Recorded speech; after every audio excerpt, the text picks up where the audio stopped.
Alright guys, just out here on a quick little video today. I wanted to show you something. I lost my protector for my saw and I couldn't find it, so I needed to make another one, because as you transport this thing, leaving that saw blade out like that will just cut up everything in your toolbox or your pack or ever how you're toting it. You've got to protect it somehow, and this is just a real simple way to do that. I've used rubber hose and pieces of fire hose and everything else, but this is just a very thin piece of 1/2-inch pipe, and this is the thin wall stuff. And all I do is I take this stuff and I heat it up with my heat gun. Now as you can look, this is a tight enough fit that just the way it is round, it just won't quite fit over top of the blade.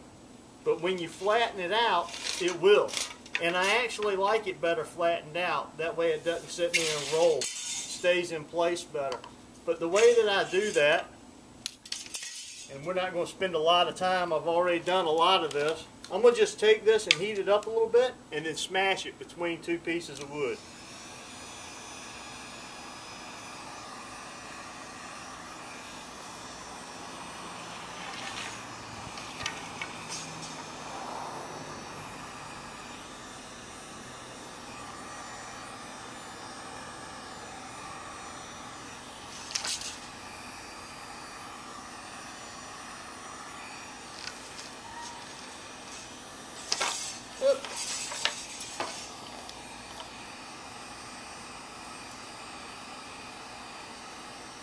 You see, I've already got a lot of it already done.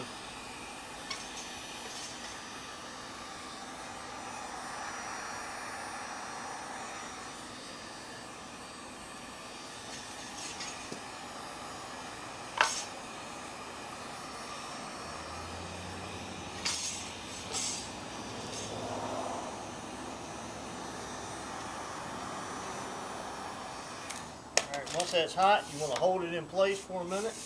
Let it cool down just a little. And then what we want to do, since I cut this a little bit long, and I did that on purpose because it's very easy to trim off. So let's see how we go for our fit. Take the worm in here. Put the worm in on. Slide that all the way up there. And it looks like we need to cut off just about an inch. This stuff cuts very easy.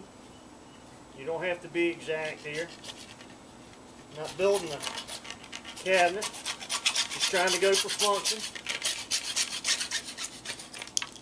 Cut that off real quick.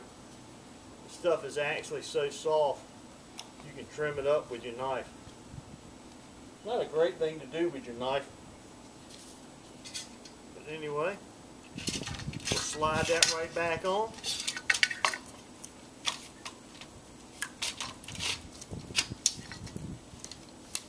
Now we can place this back on our saw, line everything up, and look at that.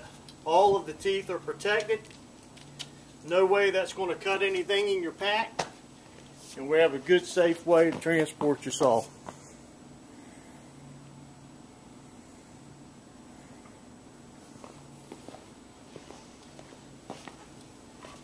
Having a saw with you when you're out in the bush is incredibly important, and it's just not always practical to carry a chainsaw with you. It's heavy, it's bulky, requires fuel, and I'd hate to have to cut myself out with a large tree with one of these things.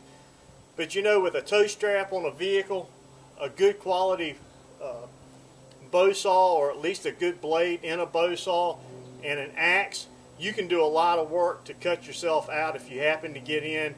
You're out in the backcountry somewhere enjoying yourself, practicing your bushcraft, a tree fall across your path, you can at least do your own self-rescue. And I encourage you to always keep a saw with you when you're running around in the wintertime too. In the area where I'm at, trees fall across the road all the time. And most of the time they're the smaller ones, you know, and you can just cut them in half and hook a tow strap to them and pull them out of the road enough to get out. But having a good quality saw is key to that. You're not going to want to carry it if it's cutting up everything in your vehicle or in your pack. This is a way to prevent that. Thanks for joining me for this quick tip today. I'm Tim Langston with Red Dog Bushcraft, home of global safety and survival. God bless.